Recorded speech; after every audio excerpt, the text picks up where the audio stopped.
tomografía en sí. Retrocedemos un poquito nada más, pero solo para recordarles, recuerden que tanto en cráneo como en pulmón o en abdomen siempre la tomografía va a tener lo que es ventanas. O sea, para poder buscar específicamente lo que nosotros queremos. Muchas veces sí, pero siempre se divide en dos grandes cosas, que es la parte ósea o la parte del parénquima. Porque parénquima pueden encontrar justamente en el pulmón, pueden encontrar en el cerebro, puede hacer todo lo que sería el parénquima hepático, o sea que órganos. Es decir, en estos dos lo que nosotros dividimos las ventanas en sí para buscar, sobre todo, por ejemplo, la ósea lo que más buscas es fracturas. Fracturas en sí tenemos la posibilidad de hacer reconstrucción en 3D o demás, e inclusive, acá no figura, pero inclusive nosotros tenemos la posibilidad de, en la ventana que es de parénquima, utilizar contraste. Con ese contraste nosotros podemos hacer todo lo que es la reconstrucción del árbol arterial. Eso nos sirve muchísimo en cerebro y en pulmón, por ejemplo, nos sirve muchísimo. ¿Para qué? Para poder buscar estenosis o trombos en sí. Cuando ustedes empiecen a tener clínica quirúrgica, clínica médica, y justamente van a tener patologías de su interés. Y por ejemplo, en pulmón muchas veces puede haber algo que se llama tromboembolia pulmonar. Entonces, el diagnóstico definitivo justamente es una tomografía de tórax, pero tiene que ser con contraste. A eso se le llama angiotac pulmonar. ¿Por qué se le dice angiotac? Porque viene de angio viene de la parte de vasos sanguíneos. Entonces, angiotac pulmonar o angiotac cerebral con contraste. Nosotros hacemos toda la reconstrucción buscando justamente estenosis, que es la disminución del calibre de la arteria sola, o trombosis. Eso también puede ocurrir. Entonces son tres modos de trabajar con la tomografía, ¿verdad? Tenemos la ventana ósea, la ventana parenquimatosa, y tenemos lo que sería la tomografía con contraste. Eso es lo que más así nos llama la atención cuando estamos trabajando con tomografía. Y lo que nunca tienen que olvidarse son las densidades, ¿verdad? Lo que es hiperdenso, isodenso o hipodenso. Eso es la terminología en tomografía, ¿sí? Entonces, el contraste ya saben, justamente para, la mayoría de las veces, para resaltar lo que sería el árbol arterial o ciertas zonas donde están irrigados, los órganos que están irrigados por la sangre, porque el contraste va a través de la sangre, pero es para resaltar las estructuras en sí que nos sirve ese contraste en sí. Ya saben, los tipos de que hay endovenoso y lo que hay en contraste, que es el sulfato de bario, que es para ver todo lo que es la parte digestiva, y efectos colaterales. Muchas veces el principal es que si hay una falla renal, él puede ser nefrotóxico. O sea, nefrotoxicidad e hipersensibilidad son los efectos colaterales que puede haber con el contraste. Hipersensibilidad, alergia, nefrotoxicidad es que va dañando el filtrado de los riñones. Bueno, este no está en la diapositiva porque está en la clase siguiente, que es TAC del cráneo, pero como para ayudarle a que puedan entender ya la incluida ahora, después vamos a ir profundizando más, ¿sí? El TAC del cráneo, que es la siguiente clase, está esto, que es justamente qué es lo que yo tengo que ver en una tomografía de cráneo. Primero que nada, cuando yo tengo una tomografía de cráneo, voy a tener lo que es la ventana del parénquima. Acuérdense que el cerebro, ¿qué tiene? Tiene dos hemisferios, hemisferio derecho y hemisferio izquierdo. De ahí es que está dividido otra vez en lóbulo frontal, parietal, temporal, occipital. Después tenéis lo que sería en la parte posterior, lo que es el tronco encefálico, el cerebelo, tiene todas sus estructuras, vamos a decir, pero lo que ustedes tienen que tener en cuenta, siempre que ustedes ven una tomografía, miren derecha, izquierda, derecha, izquierda, derecha, izquierda. Van comparando corte por corte los dos lados. Porque recuerden que eso va avanzando de forma coronal. En nuestro axis de inversión. De forma axial va avanzando en nuestro corte principal. Entonces va de arriba para abajo. Entonces yo siempre voy a mirar derecha, izquierda, derecha, izquierda. ¿Qué es lo que yo justamente busco? Una asimetría que significa que puede haber, en caso de, por ejemplo, tumores, el cerebro se puede hacer un efecto de masa y desviar la línea media. Entonces, eso ya es asimétrico. O, en caso de una hemorragia, puede ocupar tanto espacio que desvía. O, en el caso de un infarto, esa parte se pierde, lo que serían los surcos cerebrales o el parénquima cerebral se va perdiendo. Entonces, todo eso es asimétrico porque ya no coincide derecha con izquierda, ¿entienden? Eso es lo primero que yo busco, asimetría. Después, ¿qué es lo que yo voy a buscar en sí? Sangre y cerebro es similar, pero yo lo que voy a buscar generalmente es imagen que sea hiperdensa o hipodensa. Eso es lo que voy a ver en sangre y cerebro, más que nada. Imagen hiperdensa o imagen hipodensa. En cualquier parte de lo que sería el cerebro o el encéfalo, ¿sí? Por eso yo voy pasando los cortes. Entonces, si hay una imagen hiperdensa, probablemente sea un sangrado, ¿entienden? Si es hipodensa, generalmente es una isquemia. Eso es lo principal. Muchas veces hay tumoraciones, las tumoraciones son hiperdensas también, pero la mayoría de las veces son redondeadas y asimétricas. Es decir, no tiene bordes regulares, lo que es una tumoración en el parénquima cerebral. Entonces, son redondeadas, pero son asimétricas, son de bordes irregulares cuando es tumoración. Y la sangre es diferente y te voy a ir mostrando la característica que va teniendo en sí, dependiendo del sangrado.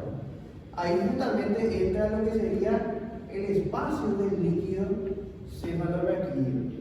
Muchas veces, como les dije, el tumor, la isquemia o el sangrado genera ese efecto de masa. El efecto de masa significa que comprime. O sea, hay mucha presión en el parénquima cerebral que nosotros, están los ventrículos laterales.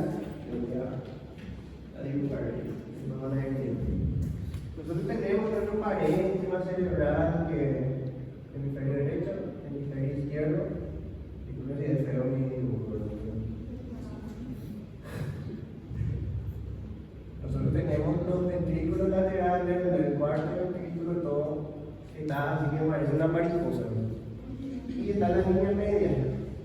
Muchas veces cuando hay una isquemia, por ejemplo, hay una hemorragia en el parénquima cerebral, se comprime tanto que empieza, la línea media empieza a desviarse y el ventrículo queda comprimido.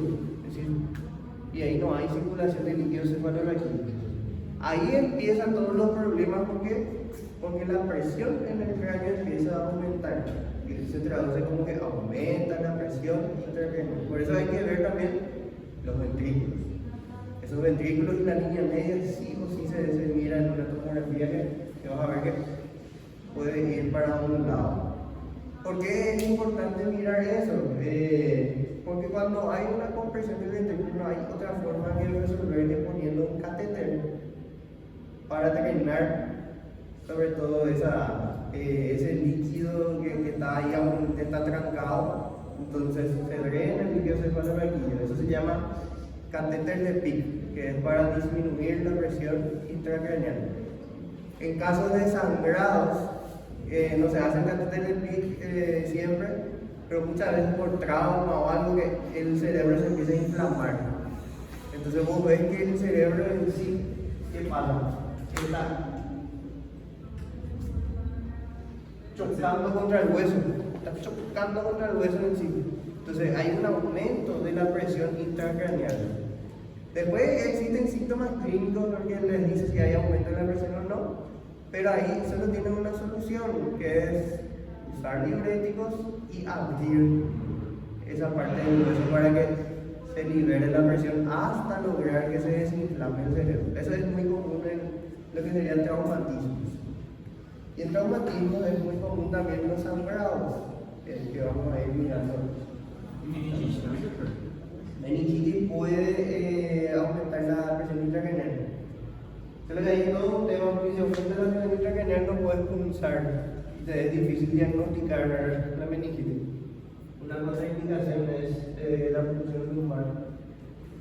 Bueno, entonces, nosotros lo que vamos a hacer siempre al mirar la tomografía es buscar estas cosas en sí. Nosotros vamos a ver asimetría, si hay sangre, si vemos el parénquima cerebral, pero acuérdense que siempre es comparativo, derecha, izquierda. El espacio de los ventrículos, que es el espacio del líquido subaracnoideo.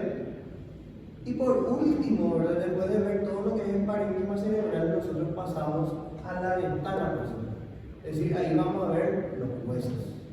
Cuando vemos los huesos, es que también vamos a tratar de mirar los senos paranasales que están arriba, están acá hacia la nariz, el tabique nasal.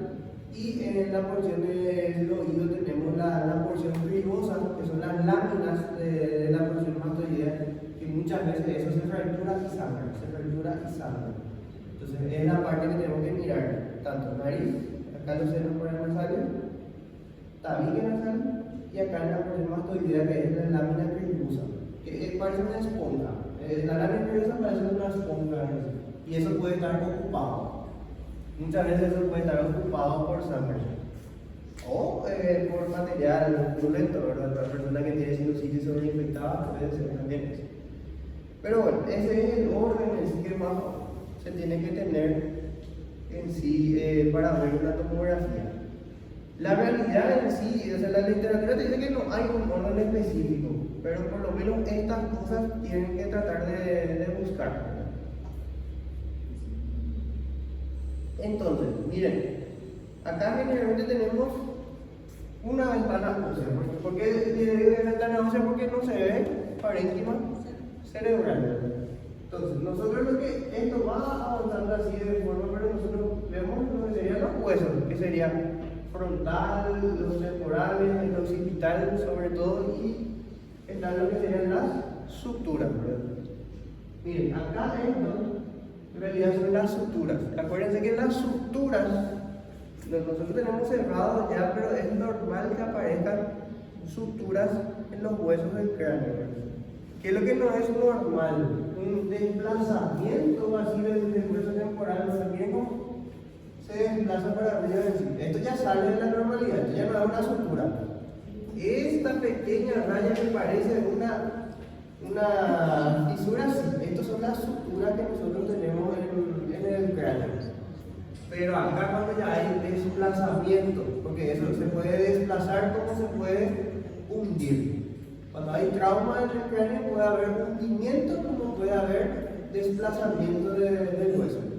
Entonces esto sí ya es un trauma en el hueso frontal.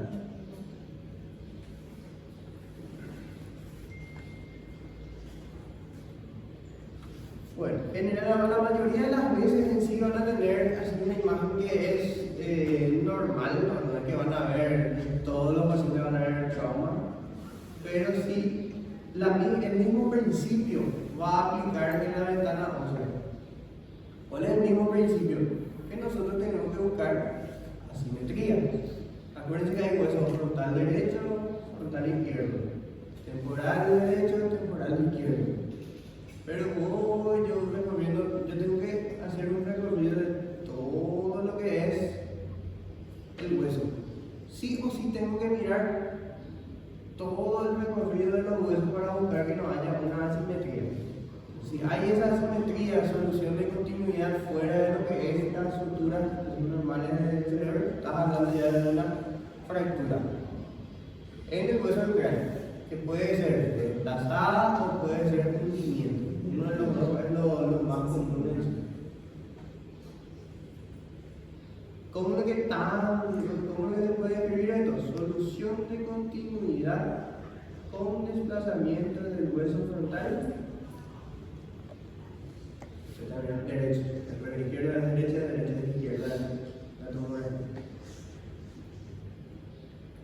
Y Y bueno, es lo que les voy diciendo. Miren, la aparición de una pequeña fisura, como le digo, son las suturas del cerebro. Después tenemos la sutura coronal, acá sí ya tienen los huesos. Pero está el hueso frontal, parietal y lo que sería el occipital. Lo importante, en esto no hay fractura, lo importante siempre es recorrer todo el trayecto del hueso.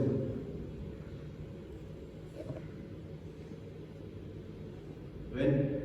Y lo importante que les tengo que decir, en tomografía, miren cómo lo que para ustedes es izquierda, lo que ustedes están viendo a la izquierda, en la tomografía en sí es derecha. Lo que ustedes están viendo a la derecha, para ustedes, en la tomografía es izquierda, ¿sí? Right, left, porque ustedes están mirando de otra perspectiva.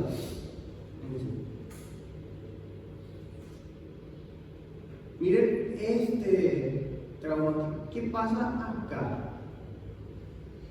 Solución de continuidad. Solución de continuidad en el hueso frontal justamente derecho. ¿Y qué pasa más? También se desplaza.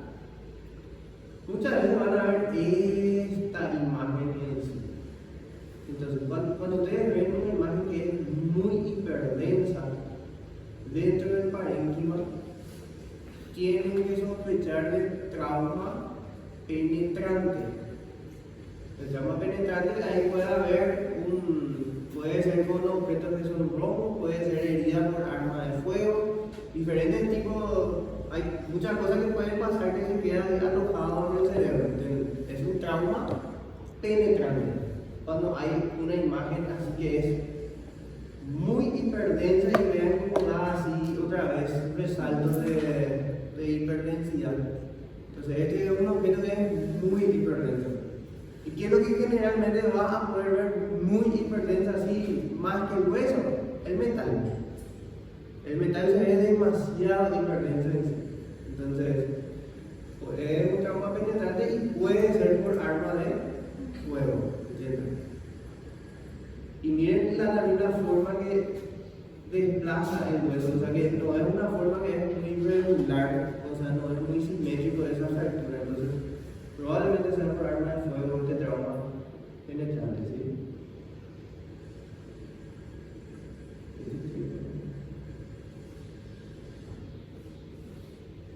Bueno, esto es lo que ustedes tienen que tener en cuenta, que el encéfalo en sí está compuesto por varias capas, o sea, las meninges están compuestas por varias capas.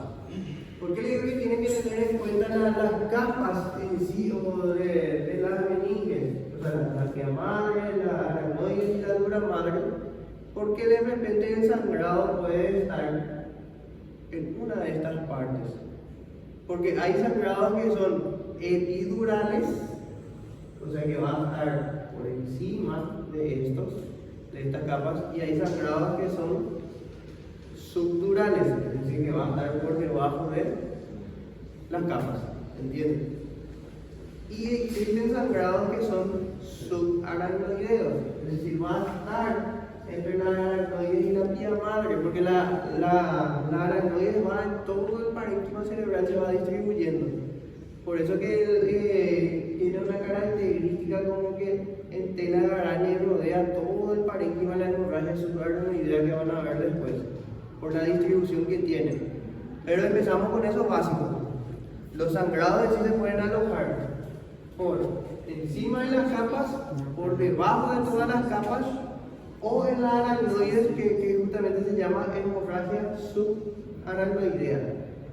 Entonces, esos son los tipos de hemorragias o sangrados intracraneales principales.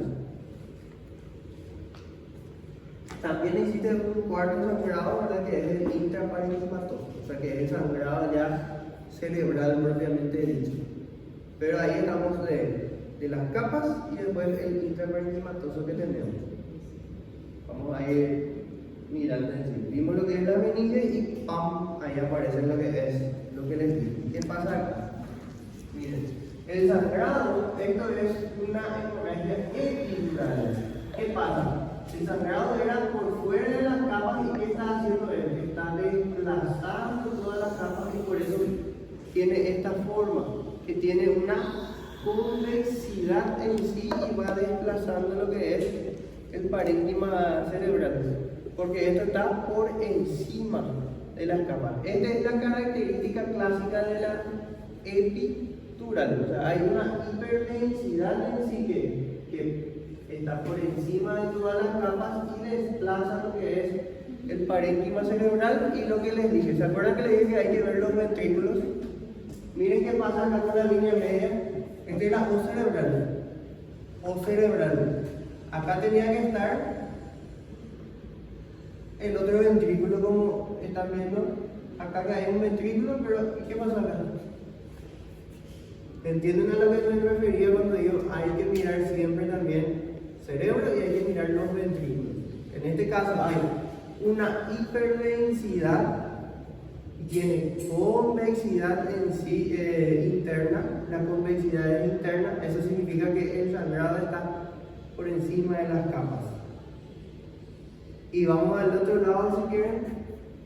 Miren cómo cambia en sí. Acá hay una, ya no es convexo, es cóncavo. Hay una concavidad interna en sí. Cuando es una concavidad interna dentro de la imagen hiperdensa, significa que está por debajo de las capas. O sea que esto es un subdural y aquel es un epidural. ¿Sí? No hay mucho tecnicismo, no van a tener, pero yo quiero que nunca se olviden de esto. Convexidad interna, concavidad interna. Y vean cómo ambos en sí, miren la línea media, y miren, acá está el ventrículo, y acá ¿qué pasó? También desapareció el ventrículo. Eso quiere decir que hay mucha presión dentro del parénquima cerebral que llega a desplazar la línea media y comprimir los ventrículos. Eso después se va a traducir con un aumento de la presión intracraneal. Entonces eso hay que rellenarlo. Ok, entonces, lo principal, ahí ya tienen diferencia clave entre una hemorragia epidural y una hemorragia subdural. Entonces ya saben, cuando ven concavidad interna, subdural. Convexidad interna, epidural. O sea que la representación gráfica, te voy a dar el chiquitito que está está esto. Nunca se olviden del limón y la banana. ¿Por qué? Miren, tiene la banana, acuérdense que es cóncavo. El limón es convexo. Este es más chiquitito nada más, el sangrado es un poquito más chiquitito, pero miren, como parte de afuera, esto está entre el hueso y las capas y va el comprimiendo. Esto, a diferencia, está totalmente por debajo de las capas, por eso es que no hace ese mismo efecto de tener esa convexidad. Entonces, banana, limón, nunca se olviden de eso. Dime.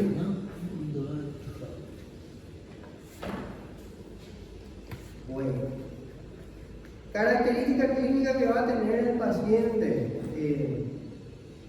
cefalea, disminución del estado de conciencia, vómitos. Tanto la supraranoidea como la epidural, subdural, que son sangrados en sí, todos se caracterizan por tener esos síntomas: cefalea, alteración de conciencia, vómitos. Son los principales síntomas que presentan los pacientes con sangrado.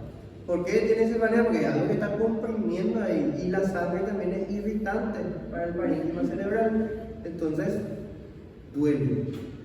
Ahora, el peor dolor que pudo tener en su vida es intensidad 10 de 10,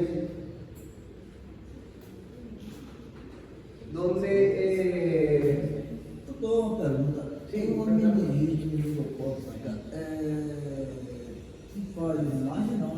Todo. se hace. Miren, le voy a, ya que estamos, hace poco de meningitis en sí. Meningitis, diagnóstico principal es una punción lumbar.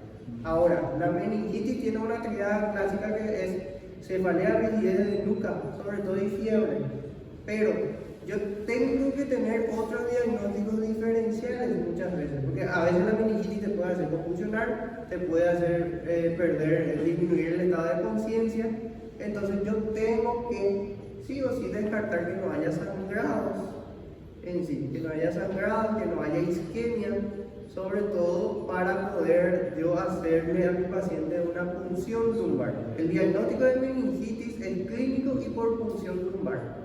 Mi imagen me sirve más para hacer diagnósticos diferenciales, porque le hago eso y tengo que ver que no haya justamente otras cosas. Para eso me sirve la imagen en la meningitis. ¿Sí? Sí. Esa es la función principal. Bueno, entonces acuérdense de eso. Acá justamente está la representación. Como se fala, vamos a perder de conciencia, algo más.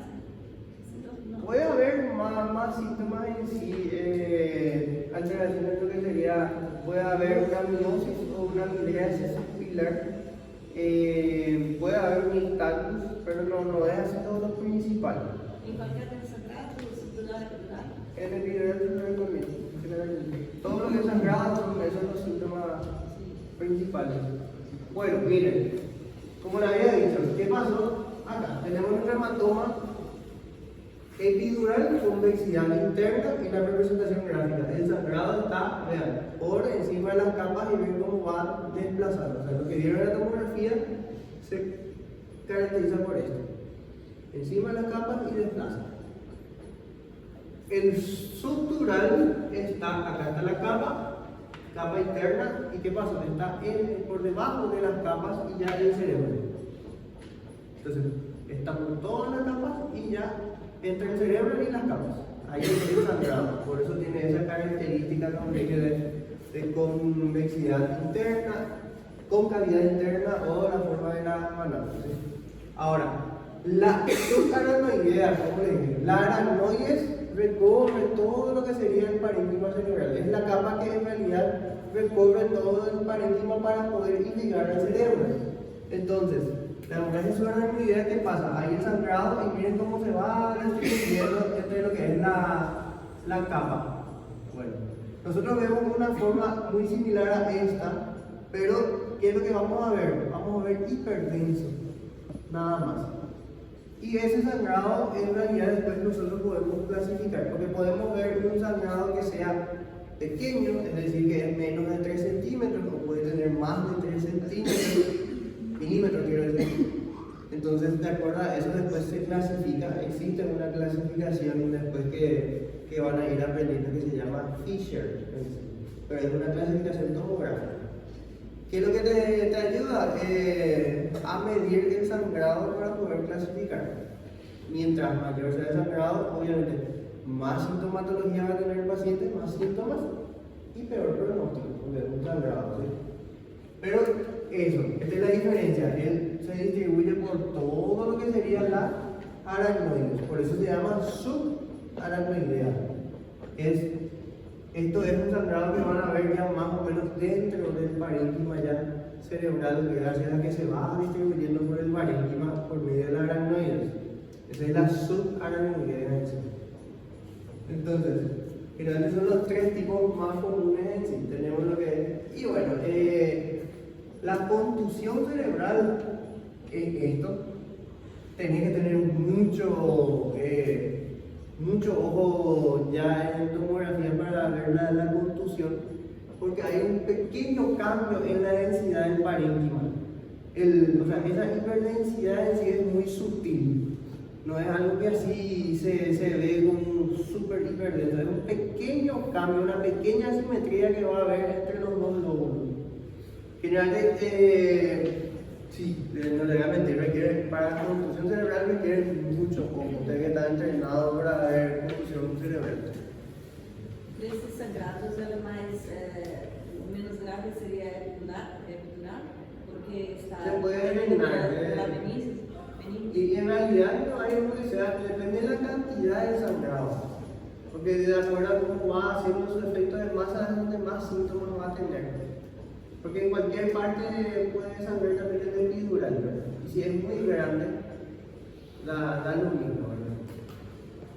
No hay uno que sea tipo más grave, menos grave, siempre depende de la cantidad de sangrado. Mesmo que haja uma proteção das capas de las boquinhas. No hay qué pasa, aunque esté acá, por debajo, aunque esté arriba. Por ahí va a comprimir la si es mucho, él va a comprimir. Entonces ahí los síntomas es Ah, sim. igual. Si el sangrado es pequeño, generalmente no tiene conducta quirúrgica. ¿Por qué? Porque con el transcurrir de los días eso se vuelve a reabsorber. Increíblemente se reabsorbe si es pequeño. Si es muy grande, forma efecto de masa, es decir, lo que vieron hace rato que desviaba hacia la línea media, no tenés otra que intervenir quirúrgicamente. No hay otro tratamiento. Então, eu não sangrado, por exemplo, deve durar da maneira que está ilustrada. Es un sangrado relativamente pequeño. Entonces puede reabsorber. Não seria necessário fazer uma craniotomia, algo assim, para remover? No, se expecta. Cuando es pequeño se expecta. Vos expectás a que se reabsorba. Cuando es como el que le mostré, cuando es esto, miren cómo agarra ya medio cerebro agarra. Eso no se va a reabsorber. Entonces ya inclusive ya comprimió el líquido y ya desvió la línea. Entonces no hay forma de que eso se reabsorba. El ventrículo está taponado, entonces el líquido cefalorraquídeo no va a circular, va a aumentar la presión en el cráneo. Entonces los síntomas, el pronóstico de los síntomas es feísimo, eso se interviene. Cuando es chiquitito como esa representación, vos podés expectar a que eso se reabsorbe. Si no se reabsorbe, sí, ahí vas a entrar otra vez únicamente, pero es la conducta en sí que se toma. Pequeño se expecta, grande se interviene. Ahí no hay mucho secreto en sí, de acuerdo al tamaño. Na prova vai cair imagem? Siempre cae.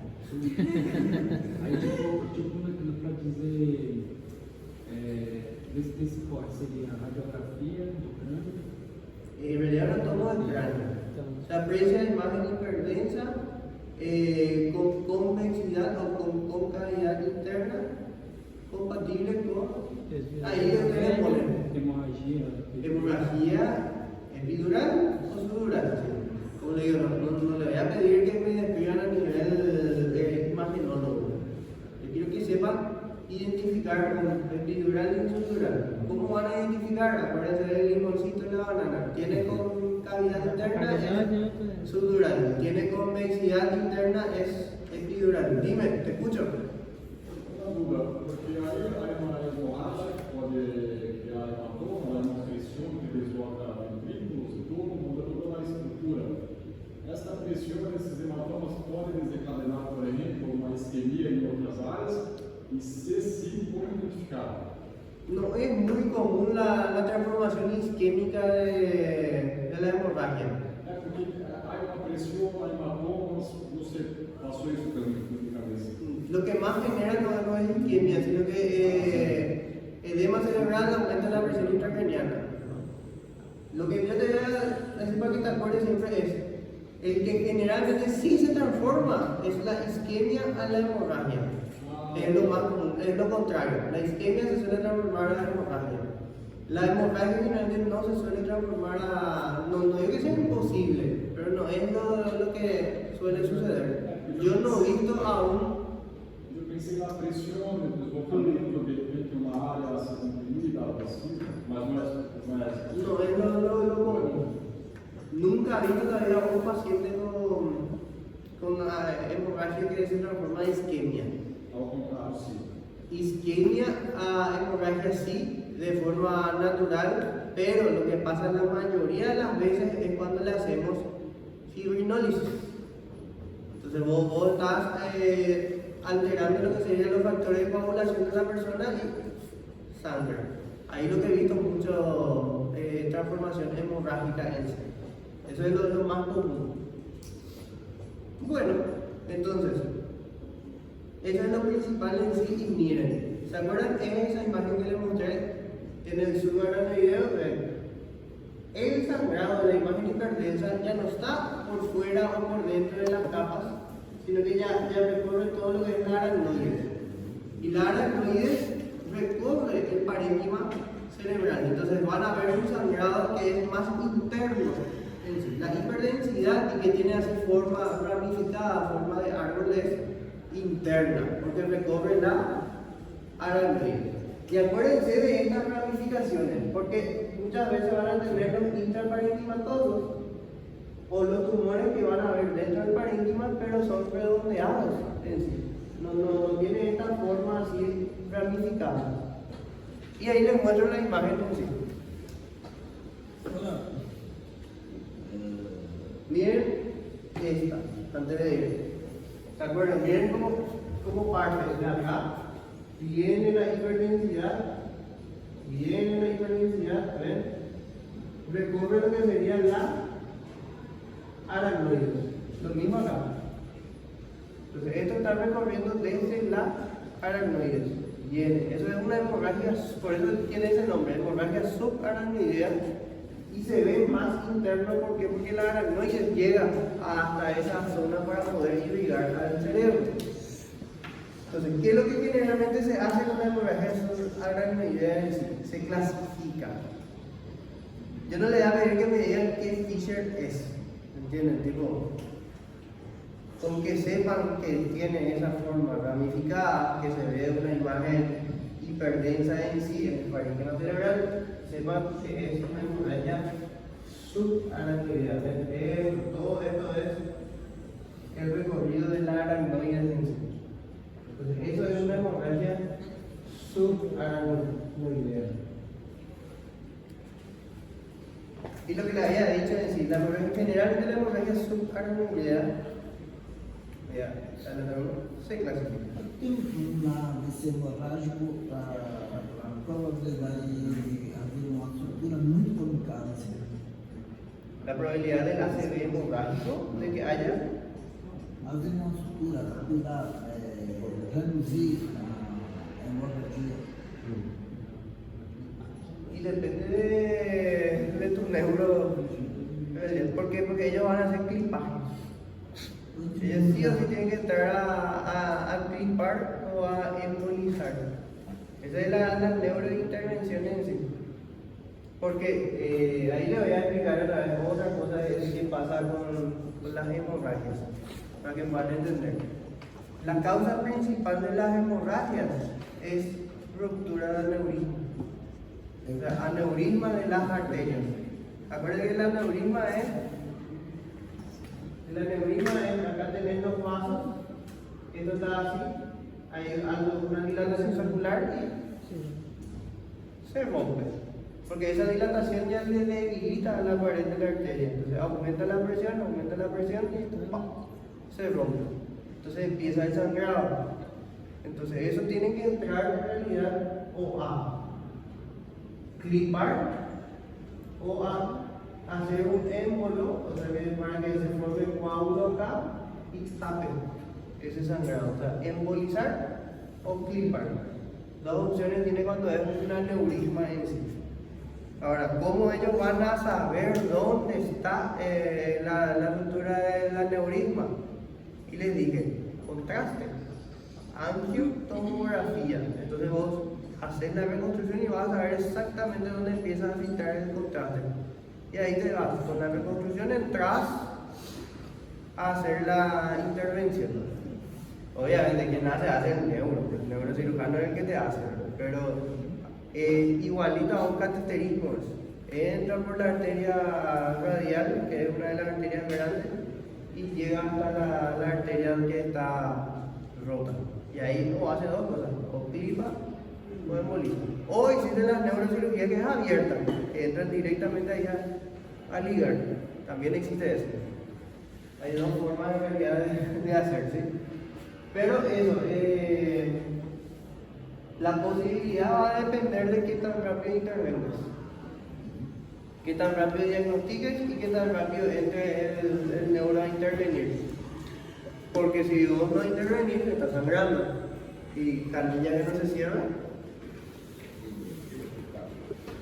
o torneira, como le quieren decir en portugués, si no cerrás, nunca va a terminar, entonces va a ser un shock.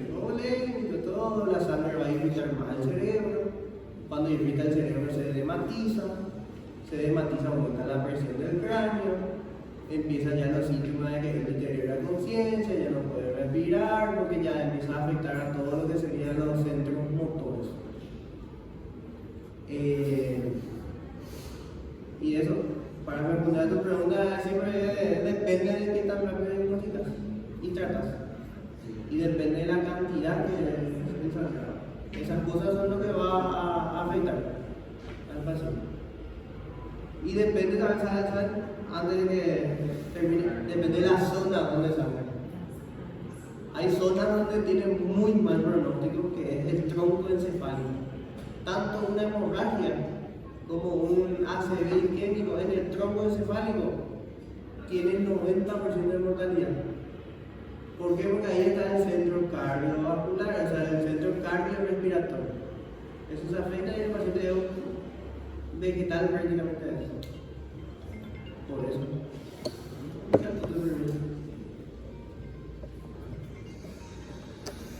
¿Hola?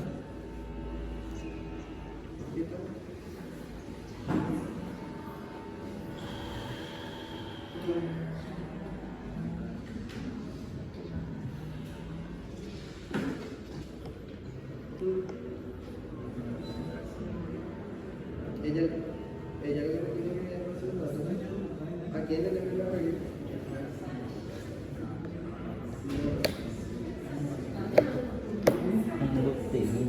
Y ella venía a la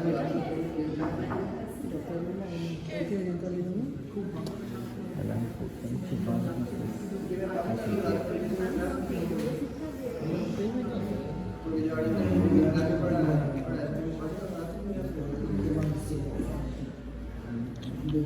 sí, que me pasa con nada.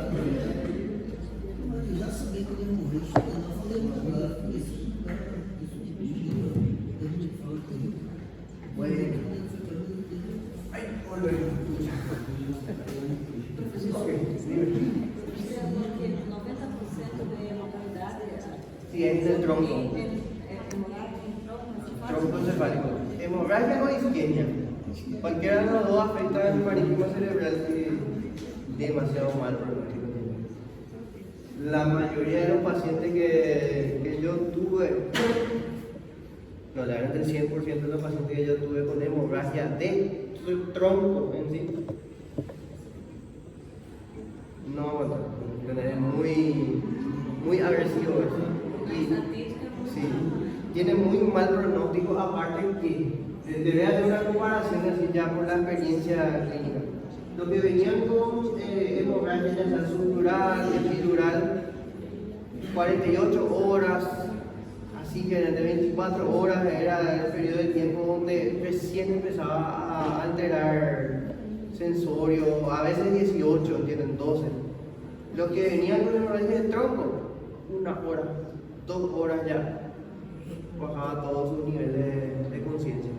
Increíble, es demasiado mal pronóstico tiene la del tronco. es muy próximo también del cerebelo.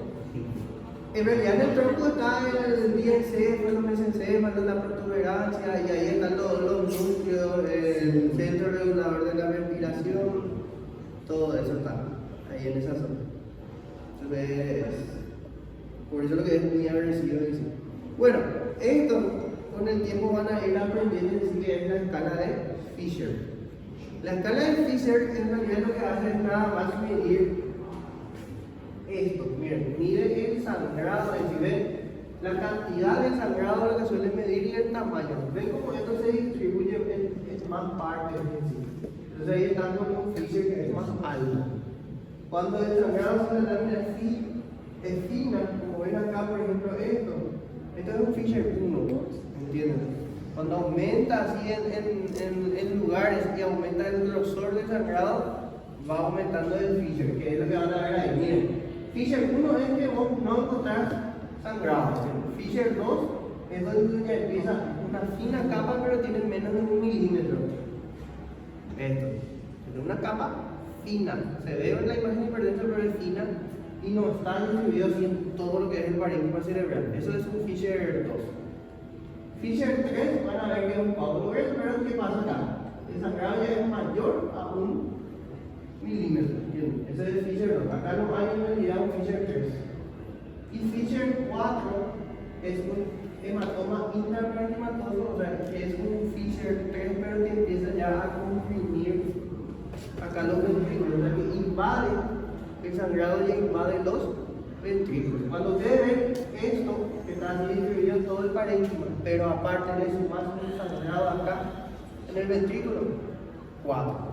Cuando está así todo distribuido es un 3.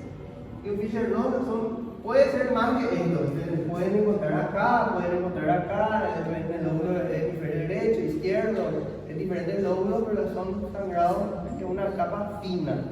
¿Entienden? Ese es el 2. El 1 es prácticamente no evidencia sangrado. El 2 ya es fino, el 3 es más grueso, pero no invade los ventrículos, y el 4 ya invade los ventrículos, el sangrado. Y le voy a decir lo que se quiere. Este es un 3. Este es un 3. 4 va a invadir acá los ventrículos.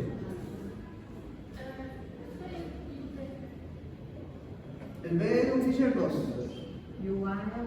El A no es 1, sí. Le iba a decir 0, pero no, Fisher 1 es sin evidencia de sangrado.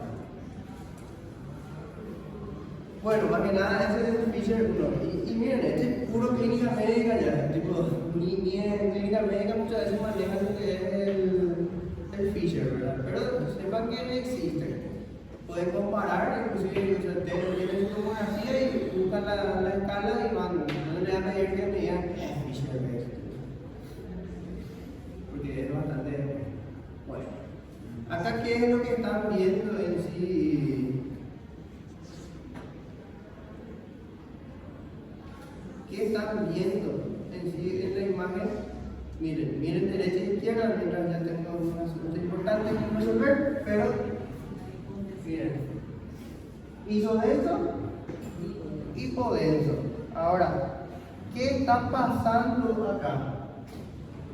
Miren el tamaño, o sea que hay lóbulo frontal, temporal y casi llega al lóbulo occipital, o sea que es un ACV mayor, es un ACV pero enorme, ¿sí? Entonces pronóstico bueno no tiene, ¿sí? Ahora sí, 5 segunditos, espérenme.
Bueno, este es lo que vimos en sí y ¡pam! Generalmente del aneurisma en sí, lastimosamente en este no van a ver mucho, pero muchas veces en el aneurisma en sí se ve inflamación que son así. En el aneurisma cerebral es una inflamación en forma de burbuja en la pared de un vaso sanguíneo. ¿Qué es lo que van a ver ustedes? Una bolsa o un sacro, una dilatación sacrular en la arteria. Lo mejor para ver aneurisma, la fractura de aneurisma, en realidad es un atomo con contraste. Pero muchas veces pueden ver estas pequeñas imagencitas así como una hiperdensidad. ¿Sí? Es bastante fino para poder ver. Pero, ¿qué les digo? La mejor forma de ver esa apariencia de sacro en realidad va a ser una tomografía con contraste. Ese es el que le va a facilitar la vida en sí. Pero si quiero que vean anotar de la serie de tiempo. ¿Cuál es la solución de potasio? Es lo de nosotros. Sí, pero ¿cuál es la solución? Pintar lo que serían las arterias. Entonces vos vas a poder ver con más claridad esa, Sí, sí. esa solución. La solución. La función. Ah, y es iodado hidrosoluble. ¿Sí? Luego tenés dos contrastes, yodo y bario, es yodo. Iodado y hidrosoluble. Bueno, miren, esto que tiene así esta hiperdensidad hacia el parénquima cerebral, nunca se olviden en sí, en el ACV isquémico también se suele ver esto. Acuérdense que el ACV isquémico muchas veces por una obstrucción en la arteria. Entonces, como se obstruye la arteria en sí, se ve una pequeña hiperdensidad y a eso se le llama signo de la cuerda. Este es puro clínica médica también. Signo de la cuerda muchas veces es sinónimo de un ACV isquémico, ¿sí? Van a ir viendo con profundidad en la otra clase, pero signo de la cuerda. Ven que parece una cuerdita así, dentro del parénquima cerebral, esta hiperdensidad cerebral. Bueno, y es de la arteria, que normalmente suele ser la cerebral media. Se llama signo de la cuerda. No es diagnóstico definitivo de ACV, pero te hace sospechar de ACV isquémico. ¿Sí?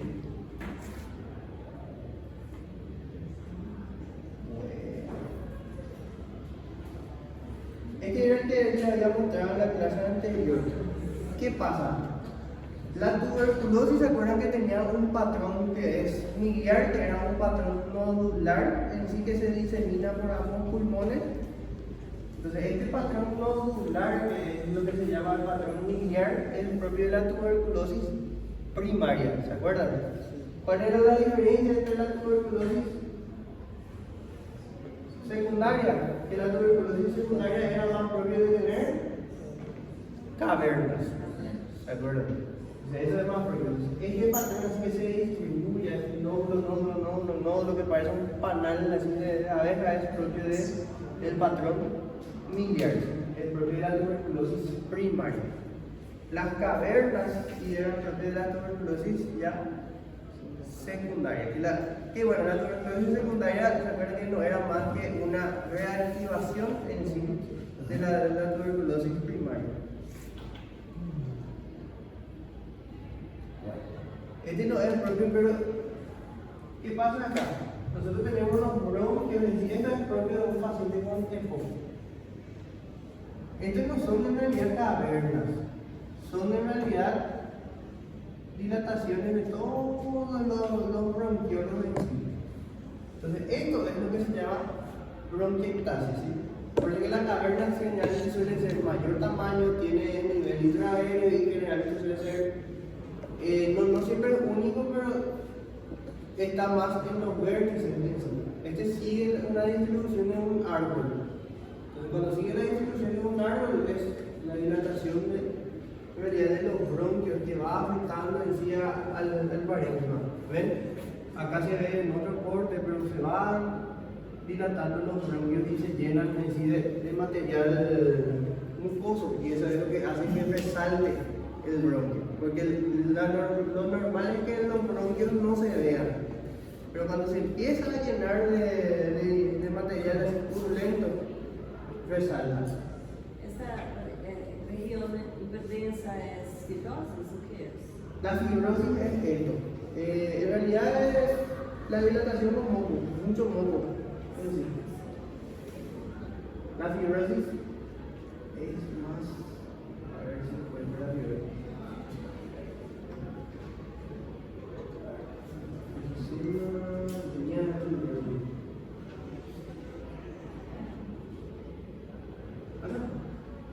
Es muy similar la fibrosis, pero no hay esa dilatación de los bronquios, ¿eh?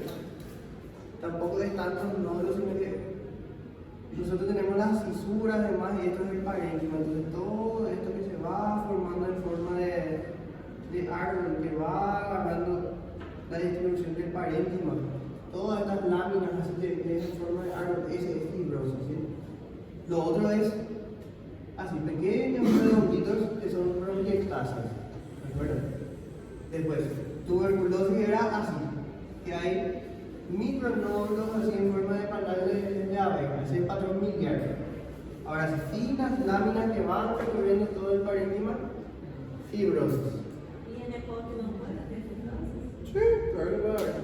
Vos podés encontrar los dos. En el POC suele haber en el POC neumonía, no tanto. Cuando se cicatriza la tuberculosis también encontrás fibrosis. No, la fibrosis, ¿cómo les puedo explicar? La fibrosis es consecuencia de una enfermedad. El pulmón no se fibrosa solos, siempre es consecuencia de algo la fibrosis en sí.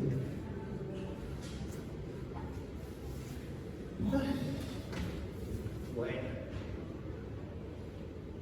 ¿Qué más les puedo mostrar?